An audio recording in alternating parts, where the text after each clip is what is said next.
হয়, কচাবচী জনগোষ্ঠীৰ প্ৰতিনিধি হিচাপে ইতিমধ্যে BTCত যি চৰকাৰ গ্ৰহণ কৰি NDA চৰকাৰৰ ফালৰ পৰা মোক কচাবচী জনগোষ্ঠীৰ ফালৰ পৰা যি আপোনাৰ নমিনেটেড MCL হিচাপে দায়িত্ব অৰ্পণ কৰিলে। আৰু এই ক্ষেত্ৰত মই আমাৰ সন্মানীয় মুখ্যমন্ত্ৰী লগতে সন্মানীয় BTC প্ৰধান হাগ্ৰাম মহিলাৰীদেৱ, আমাৰ ৰাজ্যিক সভাপতি BJP ৰাজ্যিক সভাপতি দিলীপ শইকীয়া দেৱ, লগতে সন্মানীয় মন্ত্ৰী জয়ন্ত মল্ল বৰুৱা দেৱ, সন্মানীয় মন্ত্ৰী পীযুষ হাজৰিকা দেৱৰ লগতে BJP আৰু BPF দলৰ প্ৰতিটো কৰ্মকৰ্তালৈ মোৰ আন্তৰিক শ্ৰদ্ধা জ্ঞাপন কৰিছোঁ। আৰু আপোনালোকে ইতিমধ্যে দেখি আছে আমাৰ এইখন অঞ্চলৰ সন্মানীয় ৰাইজে আজি মোক আদৰি আনিলে। কাৰণ চাওক, ৰাইজৰ বহুত আকাংক্ষা থাকে আৰু যিহেতু মই সৰুৰে পৰা ৰাইজৰ লগত ওতঃপ্ৰোত সম্পৰ্ক হৈ আছিলোঁ আৰু মই সৰুৰে পৰা সামাজিক কামত জড়িত হৈ আছিলোঁ। এই ক্ষেত্ৰত ৰাইজৰ মোৰ বহুত আস্থা ভৰসা আছে আৰু দায়িত্বও বহুত আছে।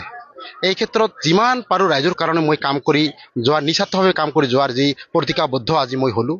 আৰু চাওক ইতিমধ্যে আমাৰ সমাজত বহুত সুবিধা অসুবিধা বহুত আছে, কিন্তু মোৰ ক্ষমতাৰ গণ্ডিত মই যিমান পাৰোঁ ৰাইজৰ হৈ নিস্বাৰ্থভাৱে কাম কৰি যোৱাৰ মই প্ৰতিজ্ঞাবদ্ধ হ'লোঁ। আপনি যেহেতু এজন কোচৰাজবংশী জাতীয় সংগঠনৰ লগত জড়িত থকা ব্যক্তি আছিলে, কোচৰাজী জাতিৰ হৈ আপনি কি মেছেজ? হয় চাওক, আজিৰ তাৰিখত আমাৰ জনগোষ্ঠীৰ প্ৰত্যেকজন মানুহে একত্ৰবদ্ধভাৱে সংগ্ৰাম কৰাৰ এক সময় আহি পৰিছে।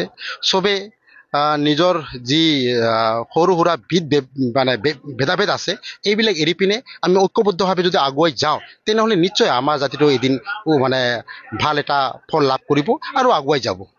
ইতিমধ্যে আক্ৰাসৰ বিভিন্ন গ্ৰুপে মানে ৰাজবংশী আৰু কোচ বুলি এটা বিভেদ যিটো দেখা পাইছে নিউজত, কিন্তু আচল নাই। হয়, আজিৰ তাৰিখত চাওক এইটো বহুত উল্লেখনীয় বিষয়। এইটো আজিৰ তাৰিখত এইটো ফেচবুক বা মিডিয়া যোগে এটা বহুত ভাইৰেল হৈ আছে। আৰু এই ক্ষেত্ৰত মই ক'ব বিচাৰোঁ, আৰু চাওক যিহেতু মই কোচ ৰাজবংশী জনগোষ্ঠীৰ প্ৰতিনিধি হিচাপেহে আজি শপত গ্ৰহণ কৰিলোঁ, আৰু মোৰ যিটো অটকিং যিটো বাক্য আছিলে, যি শপত গ্ৰহণ পত্ৰ আছিলে কোচ ৰাজবংশী জনগোষ্ঠীৰ প্ৰতিনিধি হিচাপে আছিলে, আৰু যিখন ফাইনেল অৰ্ডাৰত তাত কোনো ধৰণৰ এনেধৰণৰ ধৰি লওক কোচ বা কোচ ৰাজবংশী বুলি কোনো উল্লেখ নাই। আৰু যিহেতু মই সৰুৰে পৰা কোচ জনগোষ্ঠীৰ কাৰণে যিমান পাৰোঁ মোৰ শক্তি অনুযায়ী মাত মাতি আছিলোঁ, আৰু এই ক্ষেত্ৰত মই কোনো এনেধৰণৰ ধৰি লওক আমাৰ ভাগ ভাগ কৰা চিন্তা মোৰ মনত কেতিয়াও নাহে আৰু ভৱিষ্যতেও নাহিব। তো এই ক্ষেত্ৰত ৰাইজে ভালকৈ অৰ্ডাৰখন চাওক, আৰু চাওক যিখন অৰ্ডাৰ ইতিমধ্যে পাব্লিছ হৈছে, আৰু এইখন জাষ্ট খালি এটা প্ৰপ'জালহে, আৰু যিখন গভৰ্ণৰৰ পৰা যিখন অৰ্ডাৰ ওলাইছে তাত কোনো ধৰণৰ এনেকুৱা ভাগ ভাগ কৰি দিয়া নাই কোচ বা কোচ ৰাজবংশী। আৰু আজি মই গোটেই ৰাজ্যকে আপোনালোকৰ জৰিয়তে মই ক'ব বিচাৰোঁ, মই এজন কোচ ৰাজবংশী জনগোষ্ঠীৰ প্ৰতিনিধি হিচাপেহে শপত গ্ৰহণ কৰিলোঁ, আৰু জনগোষ্ঠীটোৰ হকে কাম কৰি যোৱাৰহে প্ৰতিজ্ঞাবদ্ধ হ'লোঁ। চাওক এই ক্ষেত্ৰত কোনো ধৰি লওক বিতৰ্ক আনিব নালাগে, আৰু যিহেতু ফাইনেল অৰ্ডাৰখন চবেই চাব পাৰিব, আৰু ৰাইজক এইবাৰ চাবৰ কাৰণে মই অনুৰোধ কৰিছোঁ।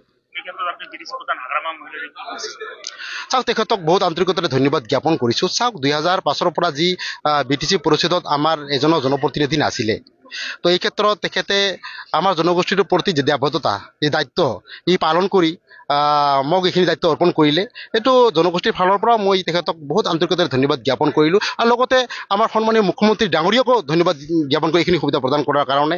আমাৰ সন্মানীয় ৰাজ্যিক সভাপতি বিজেপিৰ আমাৰ দিলীপ শইকীয়া ডাঙৰীয়াকো মই বহুত বহুত ধন্যবাদ জ্ঞাপন কৰিছোঁ।